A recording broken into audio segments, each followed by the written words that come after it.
ஐந்து கரத்தனை ஆனை முகத்தினை இந்தின் இளம்பிறை போலும் ஈற்றனை நந்தி மகந்தனை ஞான கொடுந்தனை புந்தியில் வைத்தடி போற்றுகின்றேனே. ஜோதிட சொந்தங்கள் எல்லாருக்கும் வணக்கம். 12ஆம் இடத்துல ராகு. இந்த ராகு கேதுவை கணிக்கிறதுங்கிறது அதுக்கு என்ன சொல்லுவாங்க, தனியாக மூளை வேணும்னு சொல்லுவாங்கல்ல, அது மாதிரி அது கொஞ்சம் வித்தியாசமான ஒரு ஐட்டம். நம்ம பிரமாதமாக இருக்கும்னு நினைப்போம், அது நெகட்டிவாக போய் நிற்கும். நம்ம நெகட்டிவாக இருக்கும்னு நினைப்போம், அது பிரமாதமாக வந்து நிற்கும். இது மாதிரி நிறைய வித்தை காமிக்கக்கூடிய பிளானட் இருக்குன்னா அது இந்த ஷேடோ பிளானட்னு சொல்லக்கூடிய சாயா கிரகங்கள்னு சொல்லக்கூடிய ராகுவும் கேதுவும் தான். நீங்கள் எவ்வளோ தூரம் எக்ஸ்பீரியன்ஸ் ஆகுறீங்களோ அந்த அளவுக்கு வந்து ஓரளவுக்கு நெருங்கி போகலாம் ராகு கேதுவோட பலன் எடுக்கிறதுல. ஏன்னா ஏகப்பட்ட கண்ணாமூச்சி காட்டுற விவகாரம். சரி, இது ஒரு பக்கம் இருக்கட்டும். லக்னத்துக்கு 2ஆம் இடத்துல ராகு அல்லது கேது, லக்னத்துக்கு 12ஆம் இடத்துல ராகு அல்லது கேது தனிப்பட்டு நின்றுச்சுன்னு வச்சுக்கோங்க, வேற கிரகத்தினுடைய சேர்க்கை எதுவும் இல்லாமல் நின்றுச்சுன்னா குடும்பத்தை ஒற்றுமையாக வச்சிருக்காது, பிச்சை எரிஞ்சிட்டு போயிடும். அதாவது கணவன் மனைவி தனித்தனியாக போயிடுவாங்க. எப்போ கல்யாணம் ஆனதுக்கப்புறம் இந்த ராகு திசை அல்லது கேது திசை லக்னத்துக்கு 2லேயோ 12லேயோ எந்த கிரகம் உட்காந்துருக்கோ அந்த கிரகத்தினுடைய திசை அதுவும் தனிச்சு உட்காந்துருக்கணும். இது மாதிரியான ஒரு ரூல்ஸ் வந்து நம்ம சேனலில் நம்ம நிறைய பார்த்துருக்குறோம். அதுக்கான எடுத்துக்காட்டு ஜாதகங்களையும் போட்டு அந்த வீடியோ எக்ஸ்பிளனேஷன் நடந்திருக்கு. சரி, அப்போ இதுக்கு எதிர்மறையாக நடக்குமா? அதாவது எப்படின்னா, லக்னத்துக்கு 2ல் ராகு இருக்கார் அல்லது கேது இருக்கார், அல்லது 12ல் ராகு இருக்கார் அல்லது கேது இருக்கார், அவருடைய திசை நடக்குது. அப்போ அவருக்கு திருமண வாழ்க்கை எப்படி இருக்கும்? சந்தோஷமா இருக்குமா? அப்படின்னா இருக்கும். அதுதான் சார் ஜோசியம். நான் பலமுறை சொன்னதை மறுபடியும் இந்த இடத்துல ரீஇன்சிஸ்ட் பண்ணுறேன். அதாவது சயின்ஸுங்கிறது வந்து இங்கே என்ன விதி இருக்குதோ அதுதான் அமெரிக்காவில், ஆஸ்திரேலியாவில், ஐரோப்பாவில் எங்கே போய் அந்த எக்ஸ்பெரிமெண்ட் பண்ணாலும் அதே ரூல்ஸ் அப்ளிகபிள் ஆகணும். அப்படியே இருந்தால் தான் அது சயின்ஸ். ஜோசியம் வந்து இந்த இடத்துல மாறுபடும்.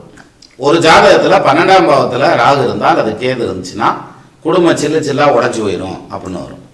சரி, 12ல் ராகு கேது இருந்துச்சுன்னா குடும்பம் உடஞ்சி போயிடும், அதனால அதை தள்ளி விட்டுருவோம், அந்த ஜாதகத்தெல்லாம் நம்ம எடுக்கக்கூடாது பொருத்தம் பார்க்குறப்ப அப்படின்னு நினச்சிக்கிட்டு விட்டுட்டோம்னா பிரமாதமாக பிழைக்கக்கூடிய ஜாதகம், அருமையான ஜாதகம், வாழ்க்கை ரொம்ப செம்மையாக நடக்கக்கூடிய ஜாதகங்கள் 12ல் ராகு தனிச்சு அல்லது கேது தனிச்சு அல்லது 2ல் ராகு தனிச்சு கேது தனிச்சு நிற்கும். எத்தனையோ புகழ் பெற்றவங்க, வசதியானவங்க, பணக்காரங்க, முதலாளிகள், பெரிய உத்தியோகத்தில் இருக்கவங்க ஜாதகத்துல எல்லாம் அந்த 2ல் ராகு கேது தனிச்சு நிற்கும், 12ல் ராகு கேது தனிச்சு நிற்கும். ஆனால் அவங்க வாழ்க்கையில் ரொம்ப பெரிய சக்ஸஸ் அடைஞ்சிருப்பாங்க, ஈவன் ராகு தசை நடக்கிறப்ப அல்லது கேது தசை நடக்கிறப்ப. இது எப்படி சாத்தியப்படுது அப்படிங்கிறது தான் நம்ம இப்போ ஒரு எடுத்துக்காட்டு ஜாதகத்தோட பார்க்க போகிறோம். இப்போ ஸ்க்ரீனில் வர்ற இந்த ஜாதகத்தை எடுத்துக்கோங்க. இந்த ஜாதகர் வந்து பார்த்தீங்கன்னா வயசு வந்து இருங்க ஒரே ஒரு நிமிஷம்.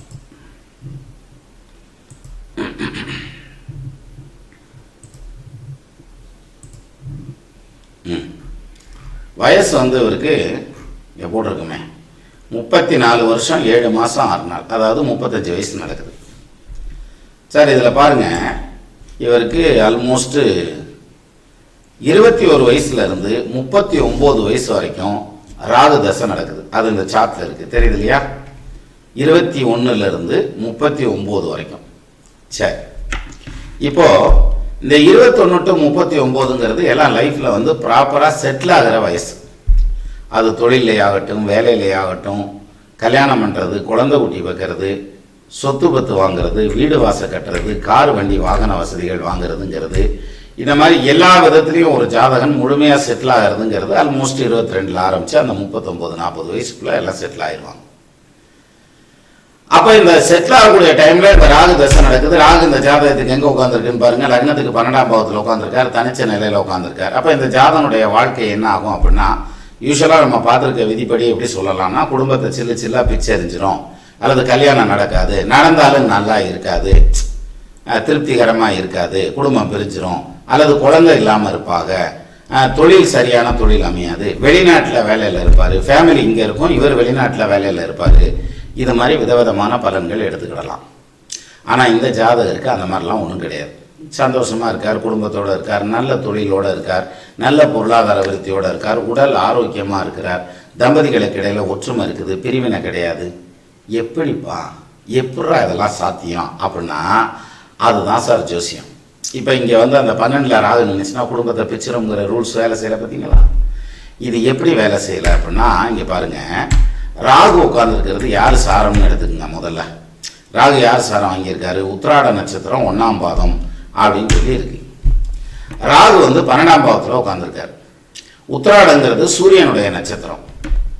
சூரியன் வந்து இந்த ராகுவுக்கு 9க்கு அதிபதி, பாக்கியாதிபதி. அவருடைய சாரம் வாங்கி அந்த சூரியன் உச்சமாகிறார். எங்க? ராகுக்கு திரிகோணத்துல. சரி, ராகுவுக்கு வீடு கொடுத்த கிரகம் யாரு? குரு. அந்த குரு எங்க இருக்காரு? அவரும் உச்சம். எங்க? லக்னத்துக்கு சப்தமத்துல.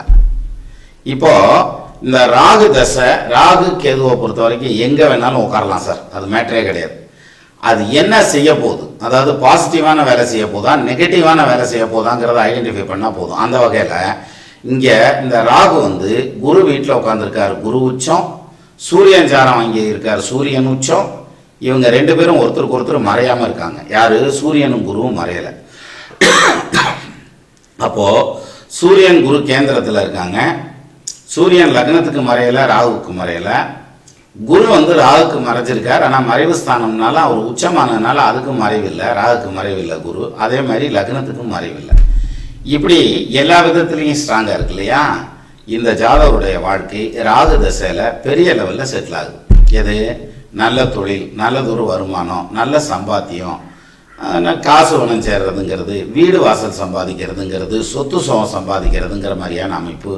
அப்படி இது விரிவானது ஒரு முன்னேற்றத்தை நோக்கி போகக்கூடிய ஒரு ஜாதகமாக இந்த ஜாதகம் இருக்கு. அப்போ பாருங்க, இந்த ஜாதகம் வந்து பொருத்தத்துக்கு வருது. நம்ம பிள்ளைக்கு வருது, அல்லது நம்ம பையனுக்கு வருது, இல்லை நமக்கே பொருத்தத்துக்கு வருது. ஒரு பொம்பளை பிள்ளை ஜாதகத்தில் இப்படி ராகு 12ல் நிற்கிது அப்படின்னு வந்து நின்றுச்சுன்னா நம்ம என்ன முடிவு எடுப்போம்?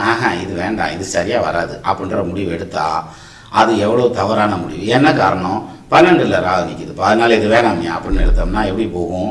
ஒரு நல்ல வாழ்க்கையை இழந்துற சூழ்நிலை வரும். 2வது, இது மாதிரியான தவறான புரிதல்கள்னால தான் நிறைய பேர்த்துக்கு இப்போ வரைக்கும் கல்யாணம் ஆகாமல் இருக்குது சார்.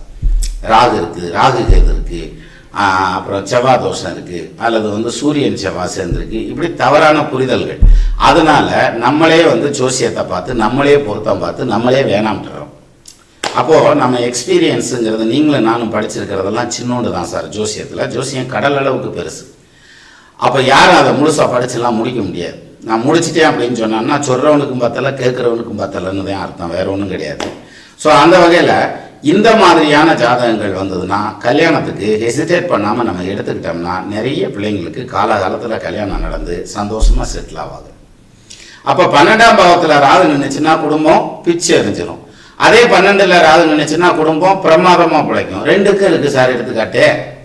அப்போ அது 2ஐயும் நம்ம வேரியேட் பண்ணுறதுங்கிறது நூலிலே அளவுக்கு தான் வித்தியாசம் இருக்கு. அதை நல்லா நுணுக்கமாக பார்த்தோம்னா கண்டுபிடிச்சிக்கலாம். அதை விட்டுட்டு நம்ம வந்து இதுக்கு நான் பரிகாரம் பண்ணுறேன் அது இதுன்னு இறங்குறதுங்கிறத விட பார்க்குறது நம்ம தெளிவாக பார்த்தாலே போதும். நிறைய பிள்ளைங்களுக்கு without any hesitation and delay கல்யாணம் காலகாலத்தில் நடந்து சந்தோஷமாக இருப்பாங்க. மீண்டும் நம்ம இன்னொரு வீடியோவில் பார்க்கலாமா? நமது நண்பர்கள் ஆள் போல் தழைதழைத்து, அருகது போல் வேரூன்றி, மூங்கில் போல் கிளை கிளைத்து, முதியாமல் வாழ்ந்திருக்க வாழ்கவன வாழ்த்தி அமைகிறேன். வணக்கம்.